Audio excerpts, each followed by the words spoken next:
సుయోధన మన తక్షణ కర్తవ్యము ఈ ఛానల్ని సబ్స్క్రైబ్ చేయటము. Deputy chief minister Shri Pavan Kalyan గారికి మనస్ఫూర్తిగా. హే మిత్రమా, ఫుల్ ట్రెండింగ్ లో ఉన్న పుష్ప 2 సినిమా చూసారా? మీకు నచ్చిందా? Cinema super sir. 200 ఏంటి నచ్చలేదా?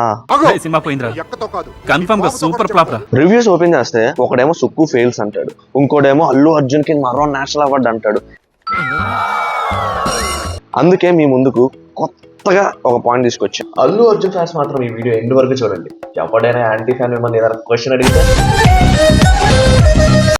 ఇప్పుడే హీరో ఇంట్రడక్షన్ అయిందిరా, అంత గొప్పగా ఏం లేదు. నేను మళ్ళీ ఇంటర్వెల్ లో ఫోన్. అసలు ఈ జపాన్ ఫైట్ అంత అవసరమా?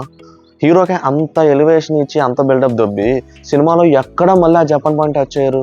ఒకటి గుర్తుపెట్టుకోమావా, ఏ సినిమా అయినా సెకండ్ పార్ట్ వచ్చినప్పుడు హీరో హైతోనే స్టార్ట్ అయింది కదా, అలానే ఒక మంచి హై సీన్ తో స్టార్ట్ చేశారు. మళ్ళీ సినిమాలో ఎక్కడ ఆ పాయింట్ కి వస్తున్నా. పార్ట్ 3 ర్యాంపేజ్ ఉంది కదా మావ.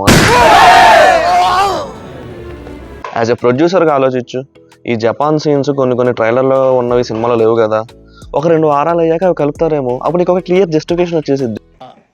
నాకు అర్థం కాలేదు సార్.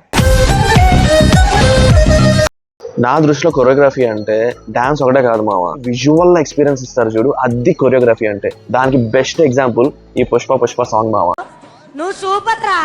సాంగ్ ఎంజాయ్ చేస్తున్న లోపు పుష్ప టైటిల్ స్నాప్ తీయడం మర్చిపోయాం మామ మనం. ఇది పాయింటే భయ్యా. మీరు పుష్ప సాంగ్ చూస్తున్నప్పుడు ఫోన్ రెడీగా పెట్టుకోండి. సాంగ్ అయిపోయిన వెంటనే జిమ్ అని పుష్ప 2 రైలు పడిద్ది ఫోటో కొట్టుకోవడానికి. స్నాప్ లవర్స్ మీకే ముఖ్యంగా వేసుకోండి అమ్మా, వేసుకోండి, తలుపులు వేసుకో. పెద్ద క్రింజ్. ఎప్పుడు చూసినా ఫీలింగ్స్ ఏంది మా ఫీలింగ్స్? పుష్ప శ్రీవల్లి కెమిస్ట్రీ బాగానే ఉంది, కానీ ఎప్పుడు చూసినా ఈ ఫీలింగ్స్ అనే యావే చిరాకు దొబ్బింది. కమర్షియల్ సినిమాలు అంటేనే అందరినీ సాటిస్ఫై చేయాలి కదా. అమ్మ ఉండాలి, యాక్షన్ ఉండాలి, సెంటిమెంట్ ఉండాలి, అలానే కామెడీ ఉంది, అది ఉండాలి, దాంతోపాటు ఇది ఉండాలి. ఇంక ఇదే న్యాయం మావా. షెకావత్ క్యారెక్టర్ తగ్గించుకుని పుష్పాన్ని అలా లేపుకుంటా పో. షెకావత్ క్యారెక్టర్ పూర్తిగా అర్థం కాల. ఆయన క్యారెక్టర్ ఎలా ఉంటది? ఈగోతో ఉంటది, పిచ్చిగా ఒక సైకో క్యారెక్టర్ అనమాట. ఎందుకమ్మా అంత కోపం? ఏం సాధిస్తావు దానివల్ల? సో పుష్ప ఆ రేంజ్ కౌంటర్ ఇచ్చిన తర్వాత మెల్లగా ఇంకా ఏం చేయాలి నా పిచ్చలో కొన్ని చేసే విన్యాసాలు అవన్నీ కామెడీగా అనిపించవచ్చు.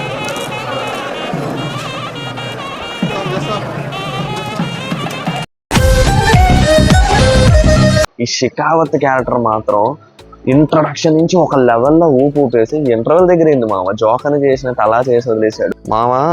ఆ సుస్సు సీను ఏదైతే ఉందో ఇంటర్వెల్ కి హై ఇచ్చిన మూమెంట్, నువ్వు అదే బాగాలేదట్టవేంది మామ నువ్వు.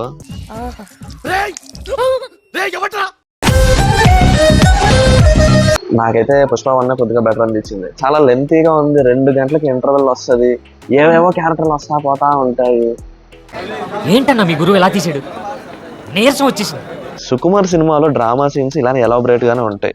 డిస్కషన్స్ అవన్నీ పండాలంటే ఆ మాత్రం ఉండాలి. మరి ఇన్ని క్యారెక్టర్ చెప్తా ప్రతి క్యారెక్టర్కి ఏదో ఒక ఇంపార్టెన్స్ ఉంది. నువ్వు సినిమా కరెక్ట్గా చూస్తే ప్రతి క్యారెక్టర్ ఇంట్రడ్యూస్ అయిన తర్వాత ఒక స్టెప్ స్టోరీ ముందరకు వెళ్తూ ఉంటుంది. ఏ క్యారెక్టర్ సినిమాని వెనక్కి తీసుకుపోవాలా, అన్నెసెసరీగా ఏ క్యారెక్టర్ రాలా. అది నువ్వు చూసావో లేదో తెలియదు, కానీ నీ రివ్యూకి మాత్రం ఒక దండం రా సామి. మావా ఈ జాతర సీక్వెన్సెస్ లో అయితే Allu Arjun performance next level. అటు డాన్స్ కానీ ఎక్స్ప్రెషన్స్ కానీ నేను బెట్ కడతా, ఏ ఒక్క యాక్టర్ అయినా ఈ లెవెల్ పెర్ఫార్మెన్స్ ఈ లెవెల్ డాన్స్ చెయ్యగలడా ఇంత ఓపెన్ గా ఆ గెటప్ తో? నాలో ఉన్న రౌడీ నిద్ర లేకపోద్దురా ప్లీజ్, చిన్నపిల్లలరా మీరు. కనీసం ఈ జాతర ఎపిసోడ్ అయినా నచ్చిందన్నారా బాబు, లేదంటే మళ్ళీ దీనిలో కూడా ఏం బొక్కలు ఎదుగుతావా అనుకున్నా నేను. మీరు మారారు సార్, మీరు మారిపోయారు. నేనేం మారలేదు కత్తి. ఈ సీక్వెన్స్ బాగానే ఉంది, కాకపోతే సినిమాకి ఏం హెల్ప్ అయింది మావా? ఆ జాతర సీక్వెన్స్ పెట్టేసి ఒక 30 minutes 20 minutes ఉన్నట్టుంది. 2 పాటలు, ఫైట్, మొత్తం అక్కడే కూర్చొని స్టోరీ రాసేసినట్టు ఎటో కదలదు. ఏం మాట్లాడు భయ్యా, సినిమా నువ్వు మళ్ళీ చూడు. ఆడపిల్ల పుట్టడం గురించి అని చెప్పాడు, దానికి తగ్గట్టే ఉంది ఆ జాతర సాంగ్, దానికి తగ్గట్టే ఫైట్ ఉంది, దానికి తగ్గట్టే సూసైడ్ సాంగ్ ఉంది. నువ్వు ఇంకా అసలు ఏం మాట్లాడు. మావా షెకావత్ వర్సెస్ పుష్పరాజ్ అంటే మనం ఏం ఎక్స్పెక్ట్ చేస్తాం? షెకావత్ ఎలా ఇన్వెస్టిగేట్ చేస్తున్నాడు, ఎలా పట్టుకుంటున్నాడు, పుష్ప అక్కడి నుంచి ఎలా తప్పించుకున్నాడు, పుష్పరాజ్ బ్రిలియన్స్ ఇది కదా మనం ఎక్స్పెక్ట్ చేసేది. ఆ రెండు పక్కన పెట్టి ఇంకేదో చూపిస్తారేంటి మామ మనకి. కనీసం ట్విస్ట్ అండ్ టర్న్స్ ఉండాలి కదా మామ. చూడంగానే ఎమ్మ ఏం ట్విస్ట్ రా, అరే ఎమ్మ అసలు మైండ్ షాకులు జలక్ ట్విస్టులు దెబ్బ మీద దెబ్బ రావు ప్రతి సీను క్లైమాక్స్. అన్న ఇదేమన్నా కిల్లింగ్ వీరప్పన్ సినిమానా? ఈ పోలీస్ చేసింగ్లు అవి ఇవి అన్నీ చూపించడానికి ఉత్తర గూస్ బంప్స్ ఇచ్చే సీన్స్, ఆ మాస్ ఎలివేషన్స్, ఫైట్స్ తప్ప చాలా ఎమోషన్స్ ఉన్నాయన్న. అవి చూపించడానికే 3.5 గంటలు సరిపోయింది. నువ్వు మళ్ళీ చేసింగ్లు లేవా అవి లేవా అంటే ఏం చెప్తావు? ఈ ఫీలింగ్స్ పార్ట్ లో రష్, కిసిక్ పార్ట్ లో లీలా, ఈ వింటర్ సీజన్ లో కూడా వేడి పుట్టించారు మనం. కళాపోషకుడివే, నీలో కూడా మంచి కాటరాజు ఉన్నాడు. ఆ పేకలు కొరకడం ఏంది మావా, ఆ ఆర్టిఫిషియల్ ఫైట్స్ ఏంది మావా. నాకు ఈ ఆలోచన ఎందుకు వచ్చిందని అడిగే బదులు మీకెందుకు రాలేదని సిగ్గుపడండి. ఈ బొక్కలో కానీ పట్టించుకోకండి మావా. ఈ మూవీలో ప్రతి ఫైట్ చాలా డిఫరెంట్ గా ఉంటుంది, చాలా స్టైలిష్ గా ఉంటది. ఇలా రాత్రికి రాత్రి మారిపోయారంట్రా. ఏంది మావా క్లైమాక్స్, ఆ సెంటిమెంట్లు, అది ఏదో కుటుంబం, మన పుష్పరాజు గారి కుటుంబం అని చెప్పినట్టు. క్లైమాక్స్ అంటే ఎలా ఉండాలి, ఒక హై ఇచ్చి అలా వదిలేయాలి సినిమా నెక్స్ట్ పార్ట్ కోసం. అసలు పుష్పరాజ్ మెయిన్ మోటో ఏంటో క్లైమాక్స్ లో చెప్పారు కదరా, నువ్వు మళ్ళీ దానికి అది లేదా ఇది లేదా ఎలివేషన్ లేదా అంటావేంటి మావా. సెంటిమెంట్ పెట్టకపోతే ఇంకా ఆయన మోటో ఏంది మావా, జస్టిఫికేషన్. రెగ్యులర్ సినిమా లాగా మళ్ళీ అందరూ ఇలా దండం పెట్టి శుభంగా వేసినట్టు ఫ్యామిలీ మొత్తం. నా దృష్టిలో ది పర్ఫెక్ట్ ఎండింగ్ మావా. నీకే ఏం అర్థం కావట్లేదు సినిమా.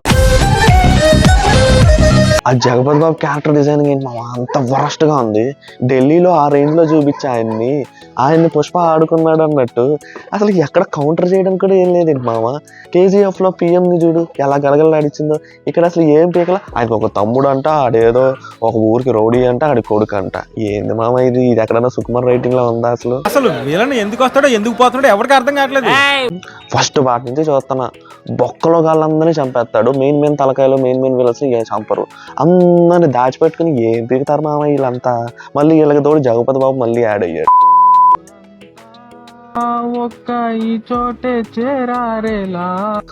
పార్ట్ 3కి లాగాలంటే ఆ మాత్రం కంటెంట్ ఉండాలి కదా. విలన్స్ అందరూ బతికుండాలి. అది మనం మళ్ళీ పార్ట్ 3లో చంపుతాడో లేదో చూడాలి. నాకు తెలిసి ఇది ఏదో పెద్ద వెబ్ సిరీస్ లో ప్లాన్ చేస్తున్నాడు సుక్కు మామ. ఆగండి, ఇక వెళ్ళండి.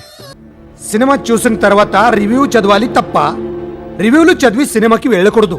సో మీకు ఈ వీడియో జెన్యూన్ గా అనిపిస్తే అండ్ ఈ సినిమా మీద మీ ఒపీనియన్ కామెంట్ సెక్షన్ లో మెన్షన్ చేయండి. నేను చెప్పిన రివ్యూ నచ్చితే లైక్ చేయండి. ఫైనల్ గా నేను చెప్పేది ఏంటంటే, సినిమా ఒక నచ్చుతుంది, ఒక నచ్చదు అయ్యా, కానీ సినిమా మాత్రం మనం ఎంజాయ్ చేసి తీరాల్సిందే. నేను నిజంగా థ్యాంక్ యూ తప్ప ఏమీ చెప్పలేను.